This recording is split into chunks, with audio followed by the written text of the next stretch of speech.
तो दोस्तों, online transaction तो हम सभी करते हैं, भले ही हम किसी को पैसे दे रहे हों, कुछ ऑनलाइन पेमेंट कर रहे हों, बिल पे कर रहे हों, कुछ भी कर रहे हों। और ऐसे में ही फिर कई बार हमारे साथ कुछ फ्रॉड हो जाता है, कोई स्कैम हो जाता है और फिर हम सोचते हैं कि इसके क्या उपाय हो सकते हैं। तो अगर आपको जानना है कि इसके सॉल्यूशन हो सकते हैं जिससे हम इन स्कैम से बच सकें, तो आप आज इस वीडियो आगे देखते रहिए और मैं आपको कुछ ऐसे पॉइंट्स बताऊंगा जिससे आप इन स्कैम से बच सकते हैं। तो नमस्कार दोस्तों, मेरा नाम है ध्वज शर्मा, आप देख रहे हैं द ऑस्कर्स वर्ल्ड। तो चलिए हम ये वीडियो शुरू करते हैं।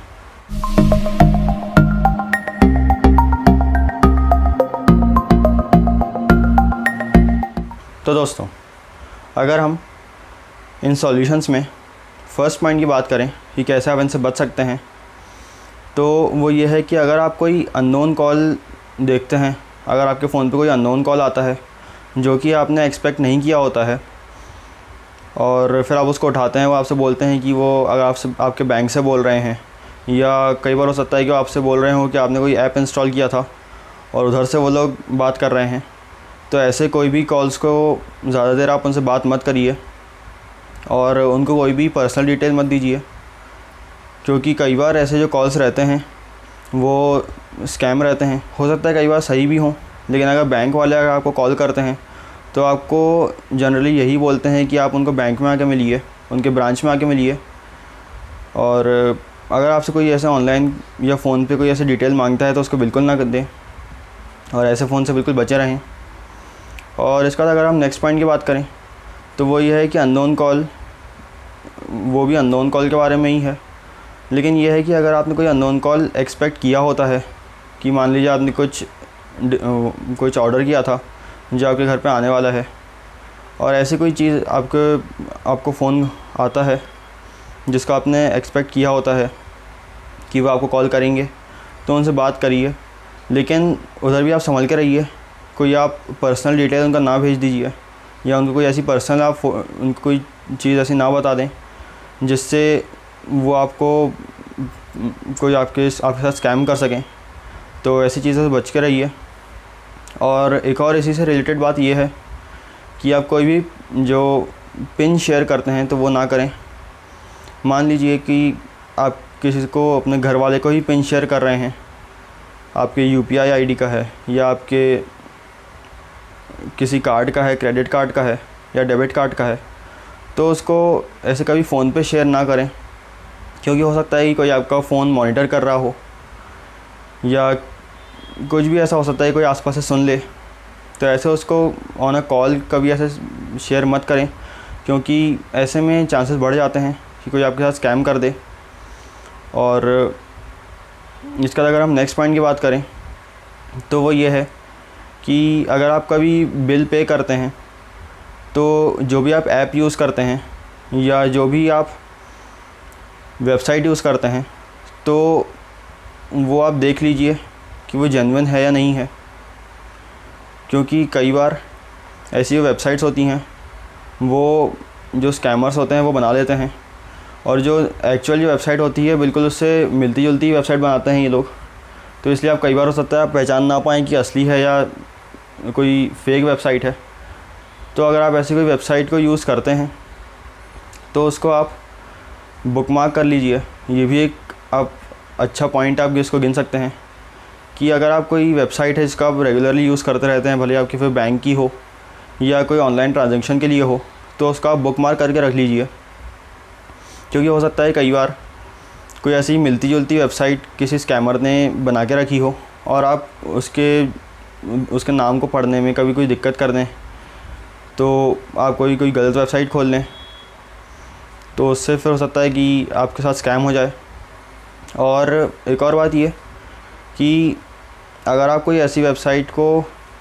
यूज़ करते हैं तो एक बार चेक ज़रूर करिए उसका जो लेफ़्ट साइड जो रहता है, जो उस वेबसाइट का जो नाम जहाँ पे लिखा रहता है उसके लेफ़्ट साइड बिल्कुल स्टार्टिंग पे, वहाँ पे आपको एक लॉक का साइन मिलता है। अगर वो एक जेन्युइन वेबसाइट होती है तो उधर एक छोटा सा लॉक बना रहता है और साथ में लिखा रहता है HTTPS। तो अगर कोई वेबसाइट है जिस पे HTTPS लिखा हुआ है तो उसी वेबसाइट को यूज़ करें। और जिस पे HTTPS नहीं है, मतलब सिर्फ HTTP है, तो ऐसी वेबसाइट से बचें, क्योंकि हो सकता है कि वो एक फ़ेक वेबसाइट हो। और इसके बाद अगर हम नेक्स्ट पॉइंट की बात करें तो वो ये है कि अगर आप कभी ऑनलाइन फॉर्म फिल करते हैं, किसी भी चीज़ का फॉर्म है, तो वो भी फिल ना करें। कोशिश करें कि आप उसको फ़ेस टू फेस फिल करें, या कहीं पर जाके आप फिल कर सकते हैं वैसे करिए। और अगर आपको ऑनलाइन ही फॉर्म फिल करना है तो तब भी आप वो HTTPS वाली बात तो याद रखिए। और साथ में ये भी कर लीजिए कि आप जो वेबसाइट खोल रहे हैं तो कभी आप हड़बड़ी में ना खोलें कि आपको कुछ दूसरा काम करना है और आपको जल्दी जल्दी उससे पहले आप ये काम करें, उसके बाद फिर उस दूसरे काम के लिए जाएं। तो ऐसे जल्दबाज़ी में कोई भी ऐसा काम मत करिए, क्योंकि उस पर कई बार हम ध्यान नहीं दे पाते हैं कि वो जो आपने वेबसाइट खोली है वो बिल्कुल सही है कि नहीं है। और ऐसे में कई बार हम लोग जल्दबाज़ी में गलती कर देते हैं, तो ऐसा ना करें। बिल्कुल शांति से बैठ के ऐसे सब चीज़ें करें, भले वो ट्रांजैक्शन कर रहे हों या फॉर्म फिल कर रहे हों। तो ये ऐसी सब चीज़ें आप थोड़ा शांति से और आराम से बैठ के करिए। और इसके बाद जो नेक्स्ट जो पॉइंट है वो ये है कि अगर आप कभी कोई फ़ोन ऐसे रिसीव करते भी हैं और ज़रा आपसे वो कोई ऐसी कोई आपको समझ आ जाता है कि वो स्कैमर हो सकता है, तो उससे आप ज़्यादा देर तक बात मत करिए। और क्योंकि कई बार लोग ऐसा करते हैं कि अरे मैं तो उसको संभाल लूँगा और मैं ऐसे कोई भी अपनी पर्सनल डिटेल कोई शेयर नहीं करूँगा। तो ऐसा आप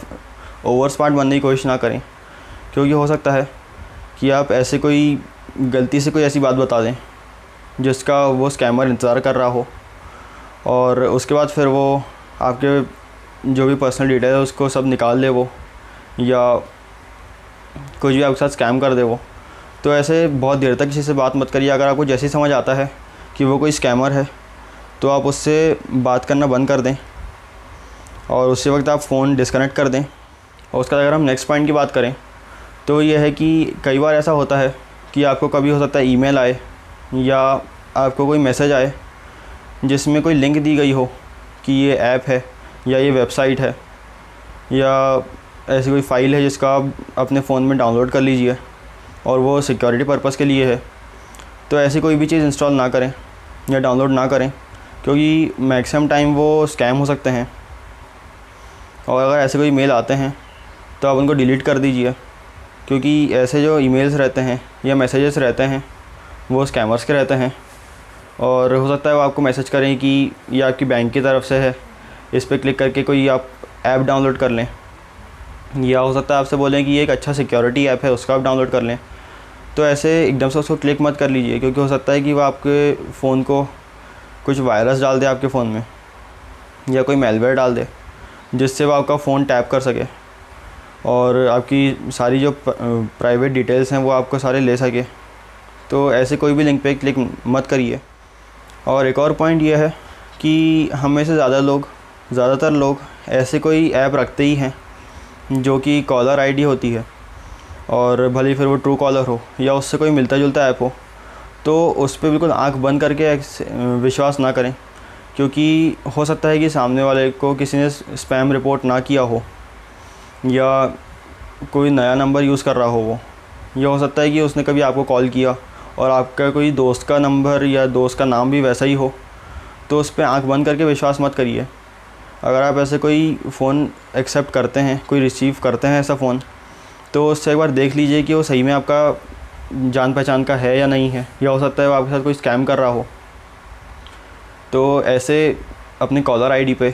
बिल्कुल आंख बंद करके विश्वास ना करें। और एक और बात ये कि आप जो कभी हमको कोई दिक्कत होती है, अगर हमने कोई चीज़ ऑर्डर करी वो टाइम पे नहीं आ रही है, या कुछ भी ऐसी दिक्कत हुई ऐप से रिलेटेड या वेबसाइट से रिलेटेड, तो उसका अगर आप कस्टमर का नंबर डायल करते हैं तो वो आप गूगल पे डायरेक्ट सर्च ना करें, उसको आप उस ऐप पे देखें या उस वेबसाइट पे देखें। उसमें हमेशा अबाउट का सेक्शन रहता है या कॉन्टैक्ट अस का सेक्शन रहता ही है, तो उस पे जाएं और उधर से जाके उनका नंबर लें, क्योंकि हो सकता है कि गूगल पे कोई गलत नंबर दिया हो, या कई बार किसी ने अपना नंबर ऐसे डाल दिया हो जो आपको लगे कि कस्टमर केयर है, लेकिन वो आपके साथ स्कैम कर दे। तो ऐसे डायरेक्ट गूगल पे नंबर सर्च ना करें। और उसका अगर हम नेक्स्ट पॉइंट की बात करें तो ये है कि कई बार हम लोग ब्राउज़र्स पे कुछ ना कुछ करते रहते हैं, कुछ हमको सर्च करना है, कुछ डाउनलोड करना है, तो ऐसे में कई बार ऐसी हम वेबसाइट्स खोल लेते हैं जिसमें पॉपअप्स आते हैं। आपने देखा होगा कई बार जो क्रोम रहता है उस पर कई बार लिखा आता है कि पॉपअप ब्लॉक्ड, या कई बार वो कोई आपको अलाउ करने को बोलता है कि आप उसको परमिशन दे दें कि पॉपअप आ सके। तो ऐसे में थोड़ा संभल के यूज़ करें। अगर आप कोई ऐसी वेबसाइट यूज़ कर रहे हैं जिस पर पॉपअप्स आ रहे हैं तो उनसे ज़रा बच के रहिए, क्योंकि हो सकता है कि आप गलती से उस पर क्लिक कर दें और फिर वो कोई मैलवेयर डाल दे आपके मोबाइल में, या आपके फ़ोन को टैप करने लगे, आपके फ़ोन को मॉनिटर करने लगे। तो ऐसे कोई भी पॉपअप से बच के रहिए। और दोस्तों बाकी तो आपको खुद ही थोड़ा सतर्क रहना पड़ेगा। ये भले ही मैं आपको कुछ पॉइंट्स बता दूं, लेकिन फिर भी आपको खुद से तो सतर्कता बरतनी ही पड़ेगी। तो ऐसे में ज़रा आप संभल के रहिए। तो बस दोस्तों फ़िलहाल इस वीडियो में सिर्फ इतना ही। और अगर आपको ये वीडियो अच्छा लगा हो तो आप इसे लाइक और शेयर ज़रूर करें, साथ में मेरे चैनल को सब्सक्राइब कर दें। और अगर आपके पास कोई अच्छा आइडिया हो जिस पर मैं वीडियो बनाऊँ तो मुझे नीचे कमेंट करके बताएं। और थैंक यू दोस्तों।